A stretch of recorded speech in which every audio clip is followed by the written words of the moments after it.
Assalamualaikum warahmatullahi wabarakatuh. 96,8 Perkasa FM, nyalakan energi maju. Selamat sore kawan Perkasa, Amir Fatah di zona Islami spesial Ramadan sore hari ini. Alhamdulillah kita masuk hari yang ke-17 di bulan Ramadan 1445 Hijriah. Dan sore hari ini zona Islami spesial Ramadan masih disiarkan langsung dari Pondok Pesantren Al-Fatahiyah Miren Granti Boilang Tulung Agung. Dan di hari ke-17, hari yang begitu spesial bagi umat Islam, sore ini kita membahas terkait dengan keagungan Al-Quran, bertepatan dengan peringatan Nuzulul Quran. Langsung bersama beliau Romo Kiai Haji Muhammad Anam Muhsin. Semoga baik. Assalamualaikum warahmatullahi wabarakatuh. Bismillah. Innal hamdalillah nahmaduhu wa nasta'inu wa nastaghfiruh wa na'udzu billahi min syururi anfusina wa min sayyiati a'malina may yahdihillahu fala mudhillalah wa may yudlil fala hadiyalah. Wassalatu wassalamu ala man la nabiyya ba'da habibina syafi'ina qurrati a'yunina Muhammadin sallallahu alaihi wasallam wa ala alihi wa sahbihi wa man tabi'ahum bi ihsan ila yaumiddin. Kita sampaikan selamat sore kepada para santri Pondok Al-Fatahiyah dan para pendengar Radio Perkasa FM dimanapun berada. Mudah-mudahan kita semua senantiasa dalam bimbingan hidayah taufik Allah subhanahu wa ta'ala, amin ya rabbal alamin. Tema kita pada sore ini adalah seputar nuzulul Quran dan keagungan Al-Quran. Al-Quran itu merupakan kalamullah.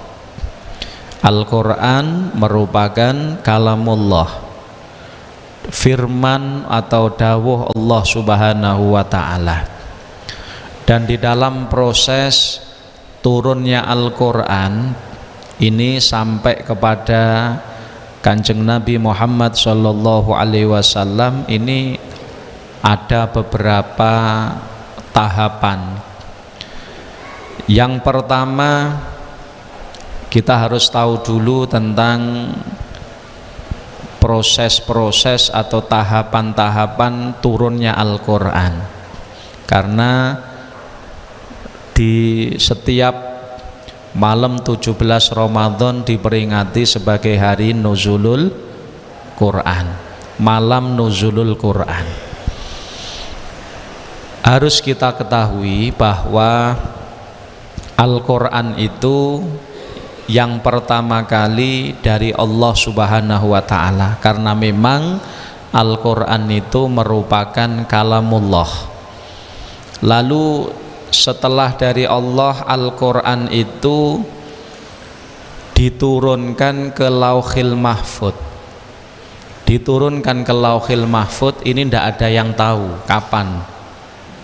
Lalu setelah Al-Quran dari Lauhil Mahfud itu turun ke Baitul Izzah. Setelah Al-Quran dari Lauhil Mahfud, kemudian Al-Quran ini diturunkan lagi ke Baitul Izzah. Baitul Izzah niku salah satu tempat yang ada di langit dunia. Itu terjadi kapan? Pada malam Lailatul Qadar, sebagaimana didawuhkan oleh Allah subhanahu wa ta'ala dalam surat Al-Qadar, inna anzalnahu fi Lailatul Qadar. Inna anzalnahu, domirhu itu kembali kepada Al-Quran. Inna sesungguhnya kami Allah iku anzalnahu nurunake sapa ingsun Allahu Rabbuna ing Al-Qur'an fi Lailatul Qadar, di dalam Lailatul Qadar. Nah, jadi proses Al-Quran yang turun dari Lauhil Mahfud ke langit dunia atau ke Baitul Izzah ini terjadi pada malam kemuliaan atau Lailatul Qadar, dan ini belum diperingati sebagai nuzulul Quran, belum ada istilah nuzulul Quran. Ini masih proses dari Lauhil Mahfud ke langit dunia. Nah, Al-Quran yang diturunkan dari Lauhil Mahfud ke langit dunia atau Baitul Izzah yang terjadi pada malam Lailatul Qadar itu jumlatan wahidah, sekaligus. Jadi Al-Quran 30 juz diturunkan dari Lauhil Mahfud ke Baitul Izzah atau langit dunia. Dijelaskan di dalam tafsir Sawi, sarah dari tafsir Jalalain, wa makna nuzulihi min Lauhil Mahfud ila sama'id dunya anna Jibril amlahu ala malaikatis sama fakatabuhu fi suhufin wa tudau tilka suhuf fi mahallin fi sama'id dunya tusamma Baitul Izzah. Jadi dikatakan Al-Quran diturunkan dari Lauhil Mahfud jumlatan wahidah. Inna anzalnahu, kata Allah, aku menurunkan Al-Quran ai jumlatan wahidah, sekaligus 30 juz langsung minal Lauhil Mahfud, dari Lauhil Mahfud ila sama'id dunya, minal Lauhil Mahfud ila sama'id dunya. Itu terjadi pada tanggal pinten? Pada malam Lailatul Qadar. Lah, makna dari diturunkannya Al-Quran 30 juz sekaligus dari Lauhil Mahfud ke sama'id dunya itu maksudnya piye? Anna Jibril amlahu ala malaikatis sama. Maksudnya pada waktu itu malaikat Jibril itu membacakan Al-Quran 30 juz sekaligus kepada malaikat-malaikat yang ada di langit. Akhirnya fakatabuhu fi suhufin, malaikat-malaikat yang ada di langit itu kemudian menulis diimlak karo malaikat Jibril.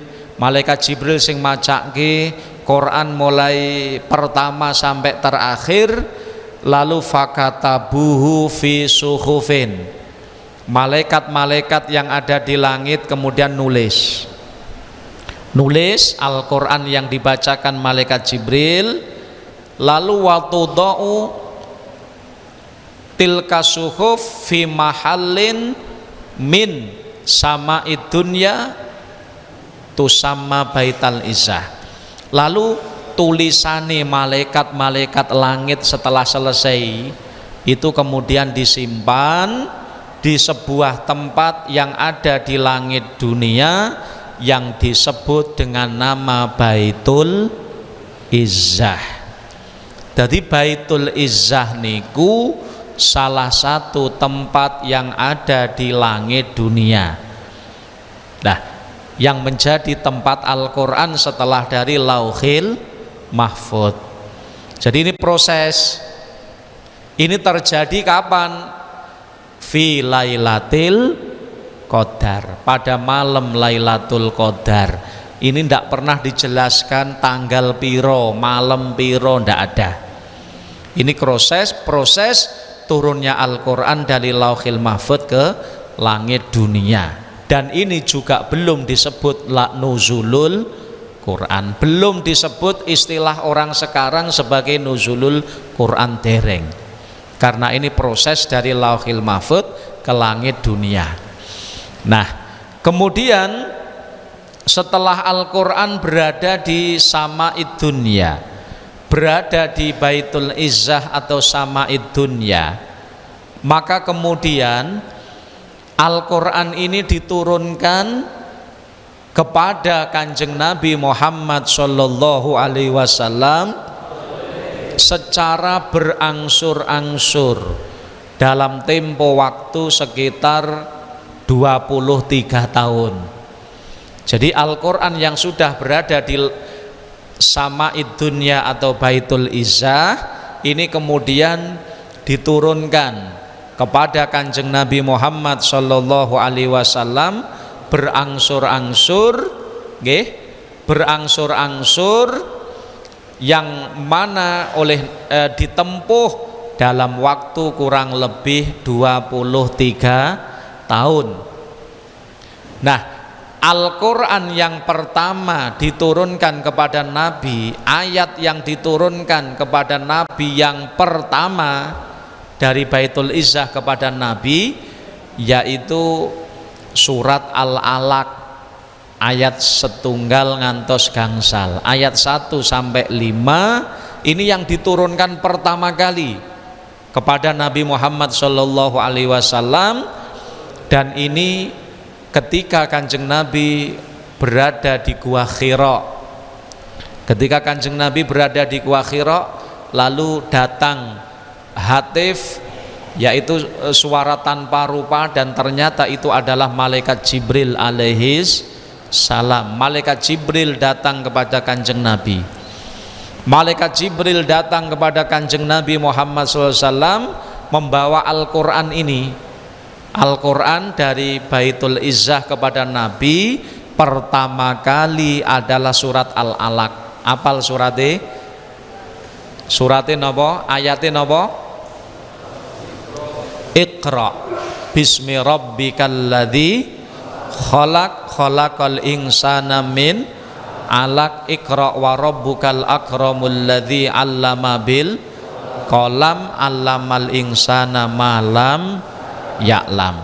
Ini pertama kali turun dari Baitul Izzah ke Nabi Muhammad Sallallahu Alaihi Wasallam, pada waktu Kanjeng Nabi di Gua Hira, dan ini diyakini oleh para ulama. Kapan medune, kapan diturunkan ini, sebenarnya banyak pendapat. Di antara salah satu pendapat yang ada adalah pada malam 17 Ramadan. Pada malam 17 Ramadan, meskipun juga ada pendapat lain mengatakan malam 24 dan seterusnya. Ini adalah proses turunnya Al-Quran saking Baitul Izzah kepada Nabi Muhammad yang pertama, surat Al-Alaq 1 sampai 5. Ini perbedaan pendapat di kalangan ulama kapan turunnya, namun di antara pendapat yang dipilih adalah pendapat yang mengatakan itu terjadi pada malam 17 Ramadan, sehingga akhirnya sampai sekarang pada malam 17 Ramadan itu diperingati sebagai hari malam nuzulul Quran. Maksudnya proses turunnya Al-Quran yang pertama kali dari Baitul Izzah kepada Nabi Muhammad Sallallahu Alaihi Wasallam. Ini harus dipahami. Kadang orang yang tidak memahami ini lalu berkata Lailatul Qadari malam 17. Kenapa? Karena ayatnya inna anzalnahu fi Lailatul Qadar. Karena katanya malam 17 Ramadan diturunkan Al-Quran, dan Allah mengatakan Al-Quran diturunkan malam Lailatul Qadar. Padahal itu sudah makna yang berbeda. Kalau dalam ayat inna anzalnahu fi Lailatul Qadar, itu adalah proses Al-Quran turun dari Lauhil Mahfud ke Baitul Izzah, itu pada Lailatul Qadar. Namun Al-Quran yang diturunkan berangsur-angsur kepada Nabi yang pertama dari Baitul Izzah kepada Kanjeng Nabi surat Al-Alaq itu terjadi pada malam 17 Ramadan menurut sebagian ulama, dan itu tidak ada kaitannya dengan ayat inna anzalnahu fi lailatul qadar. Ini harus dipahami.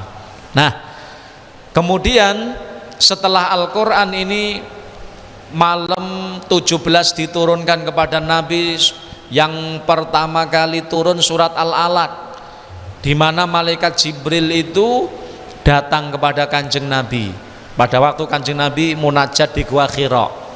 Gua Hira itu puncak, ya, salah satu gua yang ada di puncak Jabal Nur, ya, Jabal Nur di Makkah Al Mukarramah mriko. Tinggi sekali, nggih. Dawur ngaten. Itu di sana ada napa? Ada Gua Hira di puncak Jabal Nur.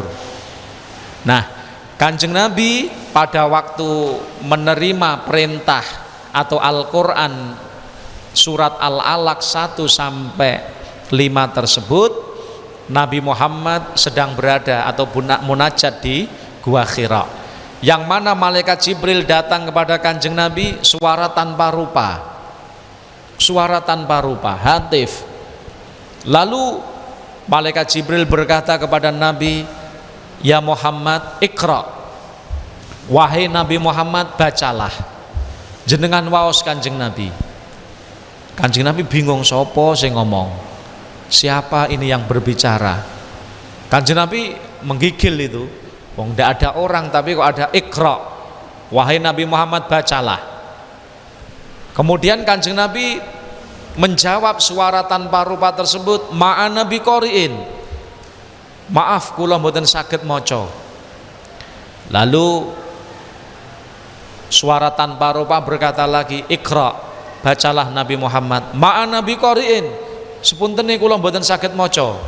Lalu akhirnya meneruskan dawuhnya, Iqra bismi rabbikal ladzi khalaq, khalaqal insana min alaq, dan seterusnya. Bacalah wahai Nabi Muhammad, Iqra bismi rabbikal ladzi khalaq, dengan menyebut nama Tuhanmu yang menciptakan. Allah menciptakan manusia dari segumpal daging, min alaq, dan seterusnya dan seterusnya. Ayat ini diturunkan pertama kali kepada Nabi Muhammad. Oleh karenanya peristiwa nuzulul Quran yang sekarang kita pahami bersama, nggih, malam 17 Ramadan atau kadang malam 18 hari ke-17, nggih, pada hari ini banyak saudara-saudara kita yang memperingati nuzulul Quran. Ini yang dimaksud adalah Quran yang turun dari Baitul Izzah kepada Kanjeng Nabi yang pertama kali. Para santri dan para jamaah Radio Perkasa FM yang dimuliakan Allah, kemudian di dalam ayat tersebut Iqra bismi rabbikal ladzi, ini ada fi'il amar, ada fi'il fa'il, namun tidak disebutkan maf'ulnya. Langsung Iqra, apa yang dibaca? Langsung Allah mengatakan Iqra bismi rabbikal ladzi khalaq. Ini mengandung suatu makna, intinya dalam belajar itu semua ilmu itu baik kita pelajari, yang paling penting adalah tujuannya adalah untuk mencari ridho Allah Subhanahu wa ta'ala. Jadi kenapa dalam surat Al-Iqra niku, surat Al-Alaq 1 sampai 5, Iqra tidak disebutkan apa yang dibaca, langsung bismi rabbikal ladzi khalaq, bacalah Nabi Muhammad dengan menyebut nama Tuhanmu. Ini mengandung maksud kita itu di dalam belajar ilmu nopo mawon sae, asalkan yang bisa mendekatkan diri kita kepada Allah. Jadi di samping ilmu agama pancen kudu, Ilmu yang pertama ilmu fikih dengan kadar supaya ibadah kita bener, lalu ilmu tauhid dengan kadar supaya iman kita kuat, lalu ilmu tasawuf, ilmu akhlakil qalb dengan kadar hati kita niku jadi bersih dari sifat-sifat sing elek. Di samping niku kita juga boleh bahkan dianjurkan untuk belajar ilmu-ilmu yang lain yang di situ bisa mendekatkan diri kita kepada Allah. Mungkin ilmu kedokteran. Oke, makanya belajar ilmu kedokteran bagi yang berminat, diniati bismillah aku tak belajar ilmu kedokteran, aku sok lek lulus tak gunakne tinggi ngibadah neng Allah, tak bantu orang-orang yang sakit. Lah ngono, tak nggih bantu nambani mengobati orang-orang yang sakit. Loh, itu mulia. Belajar ilmu kedokteran niate kangge membantu sesama, membantu orang yang sakit. Lha iku mulia. Enek malih sing belajar ilmu pertanian. Tujuane napa? Bismillah, aku tak belajar ilmu pertanian sok aku tak nandur, misalnya napa nandur pari, supaya hasilnya bagus sehingga bisa dinikmati orang banyak. Masya Allah, aku tak belajar ilmu pertanian lek wis iso tak warah-warah nih neng gini para petani supaya petani itu mendapatkan hasil yang maksimal. Loh, semacam ini bagus. Enek sing belajar ilmu napa pertukangan, niate bismillah aku tak belajar ilmu pertukangan supaya kenek tak nggih napa niku ngibadah kepada Allah, nggih gawe bangunan masjid, nggih gawe panggonan pondok, tak nggih gawe ngegekne omah wong-wong ben kenek tinggi istirahat sing penak. Lah, semacam itu masih bukan ilmu agama tetapi bisa membantu untuk mendekatkan diri kepada Allah Subhanahu wa taala. Itu adalah hal yang baik. Ya, makanya tidak terikat kepada ilmu agama. Lek agama harus ilmu agama kedah. Namun juga tidak ada salahnya kita mempelajari ilmu-ilmu lain sing penting bismi rabbikalladzi, yang penting dengan menyebut nama Allah. Maknane ilmu-ilmu yang kita pelajari apapun ini bisa membantu kita di dalam mendekatkan diri kepada Allah. Ada juga yang belajar ilmu napa IT, ya ta? Ilmu IT. Belajar ilmu-ilmu lain untuk membantu umat, membantu masyarakat dan untuk mendekatkan diri kepada Allah Subhanahu wa taala. Kembali kita lanjutkan pembahasan Zona Islami Spesial Ramadan sore hari ini masih bersama dengan Romo Kiai Haji Muhammad Anam Muhsin. Semoga baik. Iya, kita teruskan. Tadi kita menjelaskan seputar kronologi ya, penyebutan nama nuzulul Quran sampai tahapan-tahapan diturunkannya Al-Quran sehingga sampai kepada Nabi Shallallahu Alaihi Wasallam. Lah, kemudian Al-Quran itu salah satu media untuk mendekatkan diri kepada Allah Subhanahu wa taala. Jadi Al-Quran itu salah satu media yang bisa kita gunakan untuk mendekatkan diri kepada Allah.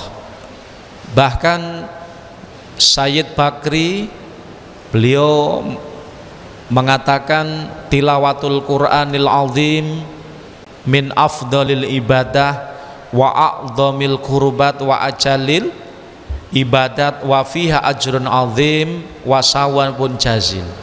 Bahwa membaca Al-Quran itu merupakan sebagian dari lebih utama-utamanya ibadah.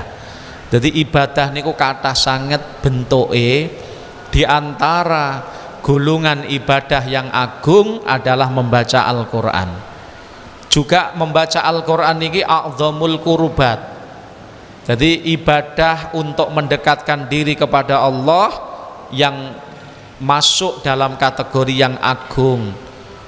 Wa fiha ajrun azim. Di dalam Al-Qur'an itu kalau dibaca itu banyak sekali pahalanya, besar sekali pahalanipun. Di antaranipun dawuh Nabi kita Muhammad SAW menjelaskan tentang keutamaan membaca Al-Qur'an. Apa kata Nabi? Man qara'a harfan min kitabillah falahu hasanah.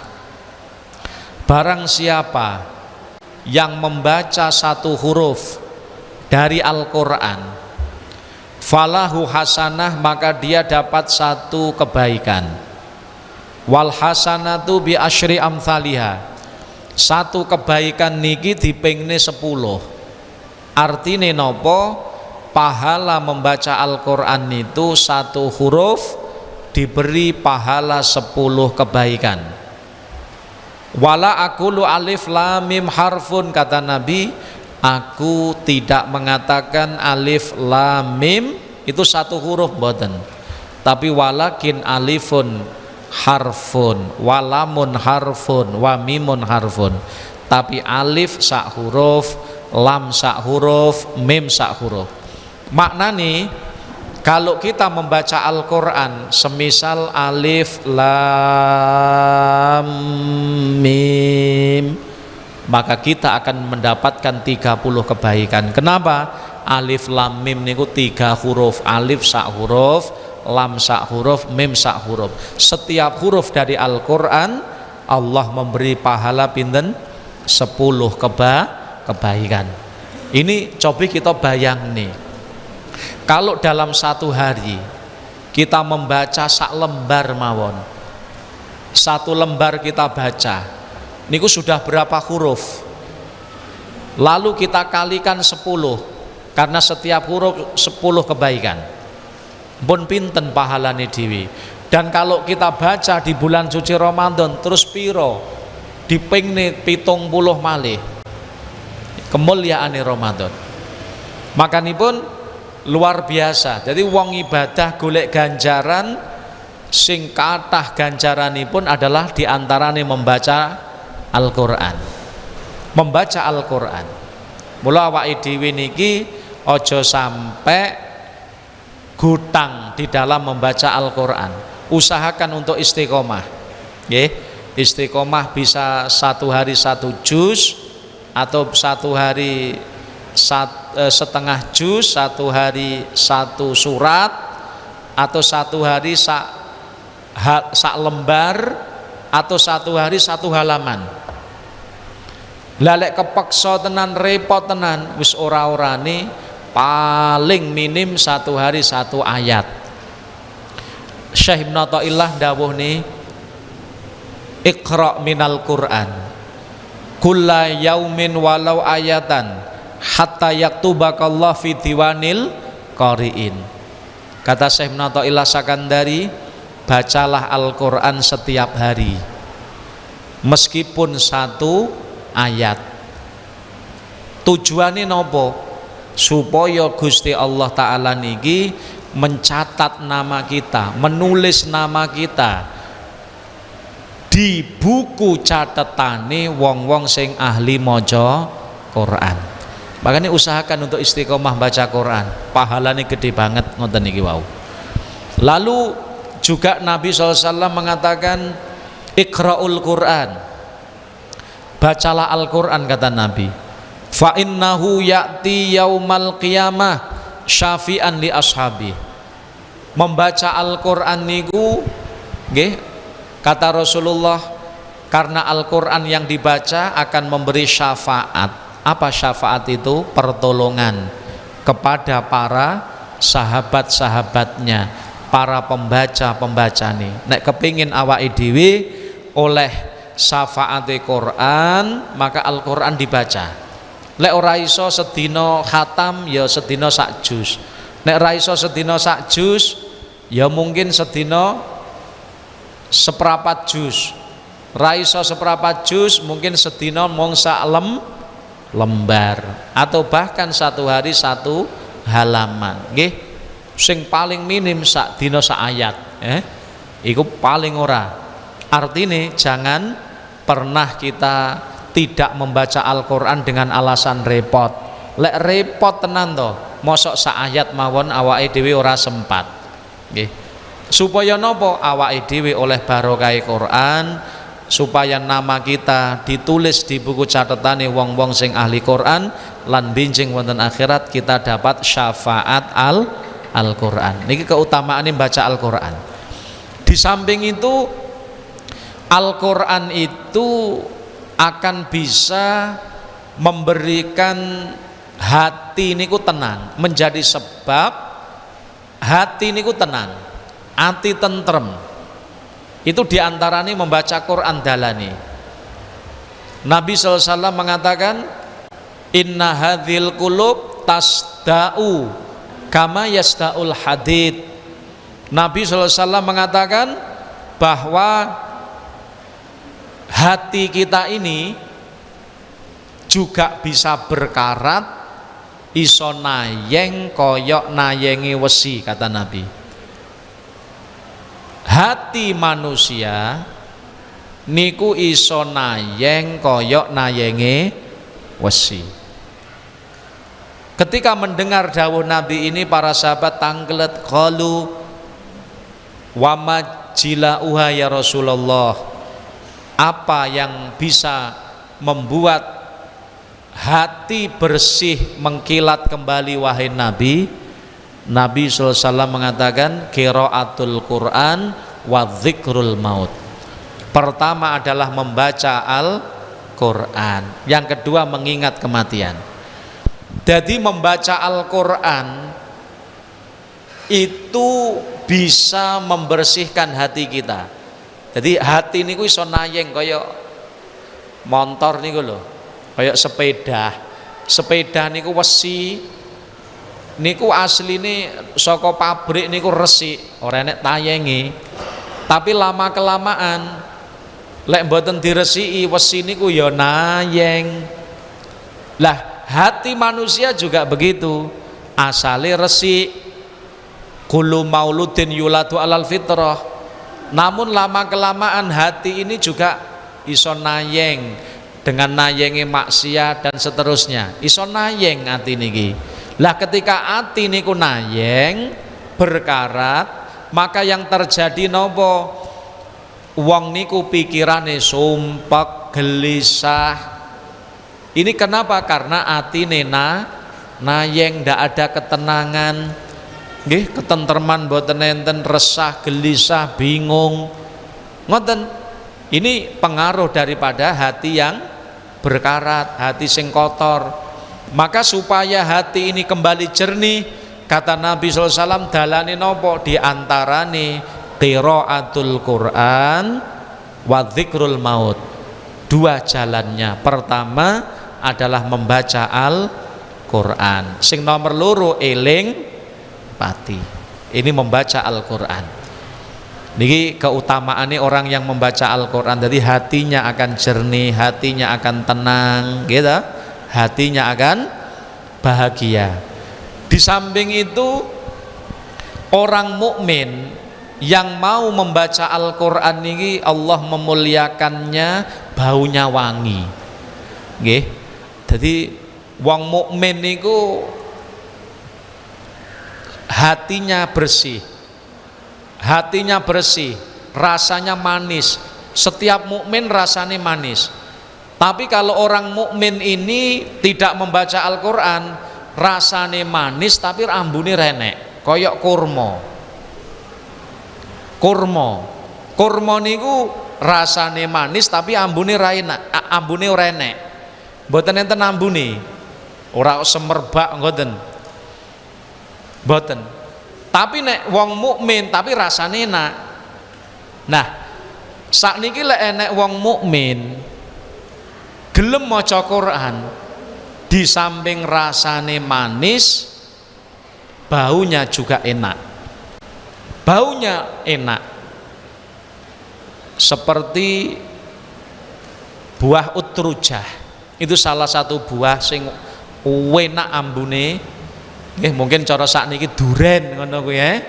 Duren niku rasane enak, ambune enak, nggih to?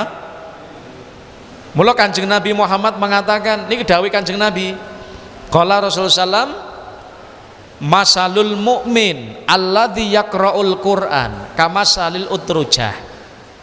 Kata Nabi, perumpamaan orang beriman sing gelem maca Quran itu kados perumpamaane utrujah, buah utrujah. Itu nama buah yang ada di Arab sana. Nah, utrujah itu artinya rihaha thayyibun wa ta'muha thayyibun, rihuha thayyibun wa ta'muha thayyibun. Rasane legi, ambune enak.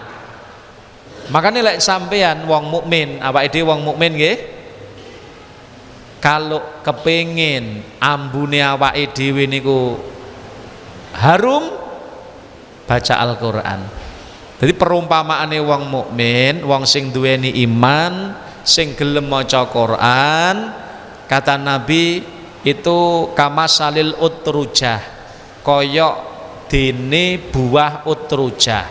Utrujah kuwi rihuha thayyibun, baunya wangi, aromanya wangi, wa ta'muha thayyib, rasane nikmat. Iku ngoten. Tetapi wa masalul mukmin alladzi la yaqra'ul Qur'an. Lah lek sakniki wong iman, wong mukmin tapi ra tau gelem maca Quran. Itu kaya apa ambune? Kamasalit tamroh, seperti napa? Kurma.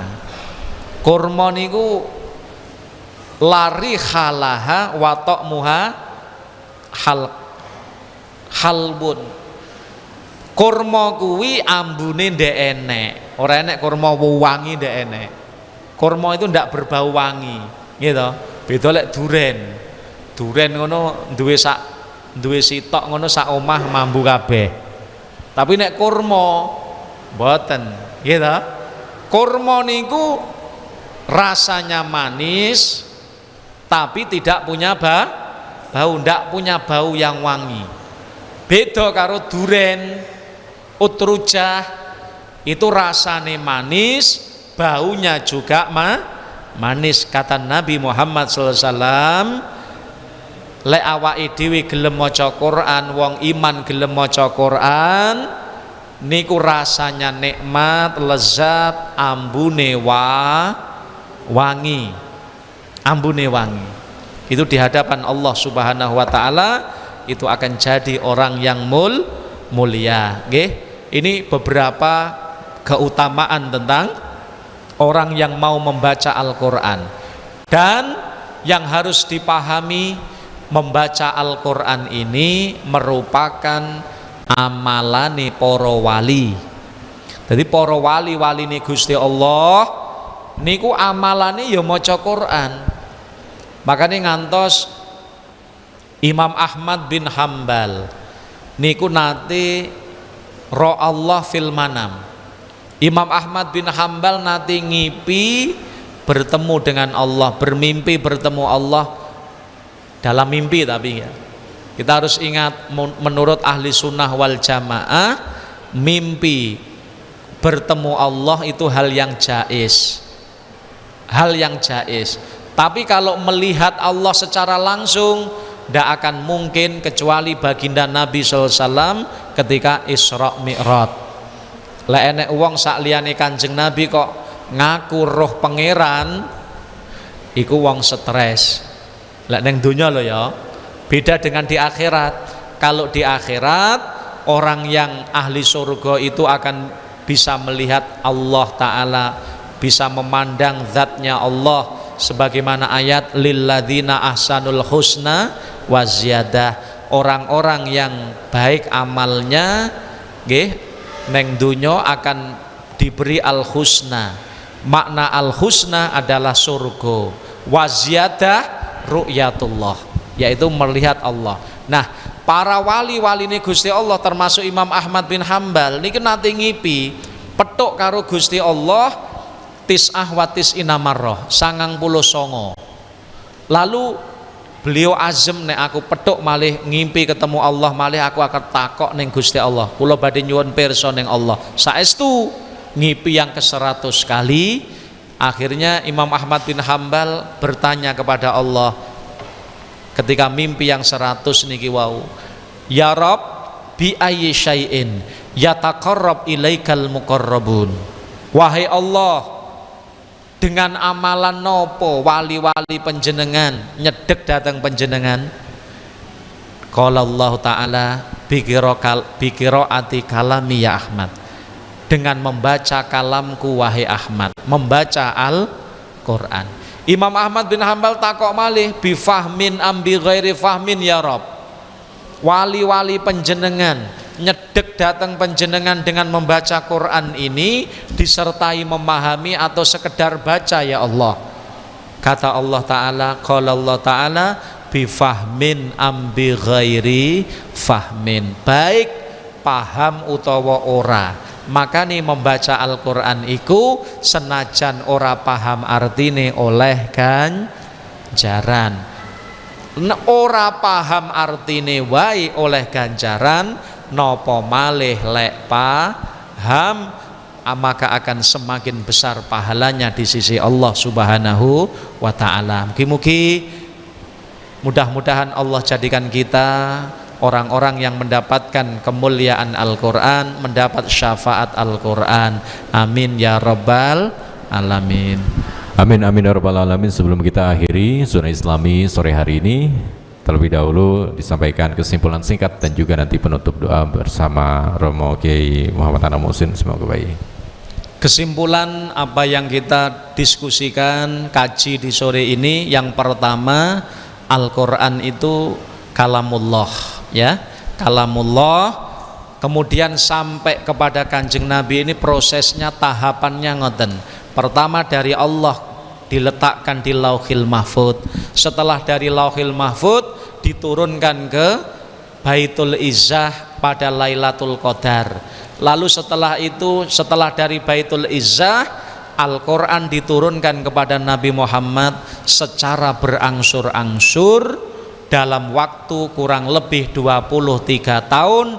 Dan yang pertama kali diturunkan adalah surat Al-Alaq ayat 1 sampai 5, Iqra bismi rabbikal ladzi khalaq. Yang kemudian turunnya Al-Quran yang pertama kepada Nabi ini oleh ulama, oleh orang sekarang, ulama sekarang, kemudian diberi nama Nuzulul Quran. Jadi Nuzul Quran ini adalah memperingati turunnya Al-Quran yang pertama dari Baitul Izzah kepada Nabi Muhammad sallallahu alaihi wasallam. Mugi-mugi kita sedaya angsal barokahipun Al-Quran.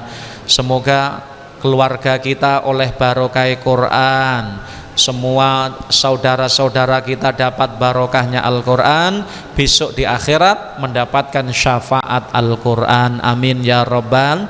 Allahumma sholli ala sayyidina Muhammad wa ala ali sayyidina Muhammad. Alhamdulillahi rabbil alamin. Allahumma barik lana fi hayatina, Allahumma barik lana fi arzakina, Allahumma barik lana fi ulumina, Allahumma barik lana fi dzurriyyatina wa ahlina wa talamidina zaujatina auladina. Allahumma rzuqna ilman nafi amalan sholihan makbulah. Rabbana atina fid dunya hasanah fil akhirati hasanah qina adzabannar. Allahumma khtim lana bi husnil khatimah. Na'udzubika min su'i. Sallallahu alaihi sayyidina Muhammadin wa ala alihi sahbihi wasallam. Alhamdulillahi rabbil alamin. Assalamualaikum warahmatullahi wabarakatuh. Waalaikumsalam warahmatullahi wabarakatuh. Demikian kabar berkasa muslimin muslimat Zona Islami spesial Ramadan sore hari ini. Insya Allah kita ketemu lagi besok di hari Jumat 18 Ramadan 1445 Hijriah, dan azan maghrib sore ini akan jatuh pada jam 17:42. Amir Fatah pamit. 96,8 Perkasa FM, nyalakan energi maju. Wassalamualaikum warahmatullahi wabarakatuh.